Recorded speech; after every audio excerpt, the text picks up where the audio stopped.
Hi, Shep Hyken here, customer service and experience expert. And today I'm going to share with you how you can create trust with your customers.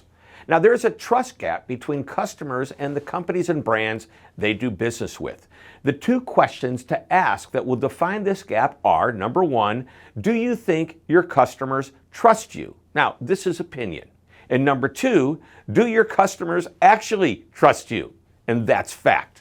The difference between the two questions is the trust gap. If you think your customers trust you, well, that's a 100% score. When you ask your customers if they trust you and receive answers other than yes, then the average of those answers subtracted from 100 is your trust gap. Now consider these findings from the PwC's 2022 Consumer Intelligence Series Survey on trust.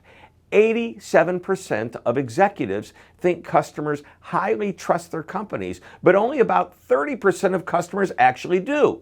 That's a 57% gap. Ouch! And if you think that's bad, consider that the survey also found 71% of consumers say they're unlikely to buy if a company loses their trust. David Horsager, the world's trust authority, summed this up well when he says, a lack of trust is your biggest expense in business. The goal is no trust gap. And how do you go about that? Well, here are 6 ways. Number 1, always keep your promise. We start with a simple one. Just do what you say you're going to do. The fastest way to destroy trust is to not keep a commitment. Number 2, be transparent. Be open about your policies, processes, delivery times, delays, and more. Don't hide behind the fine print. You want your customers to know and understand how you operate. The more they know, the more they're going to have trust in you. Number 3, be easy to connect with. Do you make it easy for your customers to connect with you? For example, I'm always impressed with Zappos.com. It's an online retailer that wants you to buy from its website. However, its phone number is posted on every page of the website, just in case the customer needs help or has questions. Make it easy for customers to connect with you.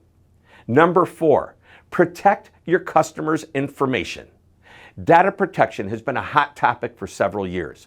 Beyond data breaches, which companies must do their best to avoid, there's also data abuse. If your customers trust you with their information, don't abuse that trust by misusing it.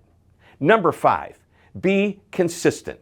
When customers use the word always before they describe something positive about their experience, such as, they're always so helpful, you know you're delivering a consistent and predictable experience that increases trust and gets customers to come back. And finally, number 6, provide excellent customer service. This is the perfect one to end on. Raise the trust level with something you should already be doing.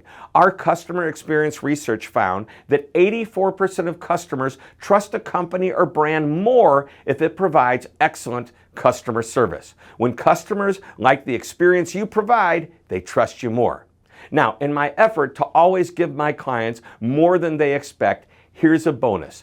Deloitte surveyed 260 C-suite executives about trust. While 61% claim they want to improve trust with customers, only 19% have members in the C-suite dedicated to the effort. So here's your bonus tip. Consider adding a chief trust officer or similar position to your organization. Well, I hope you enjoyed this short lesson. Thank you very much for tuning in. This is Shep Hyken reminding you to always be amazing.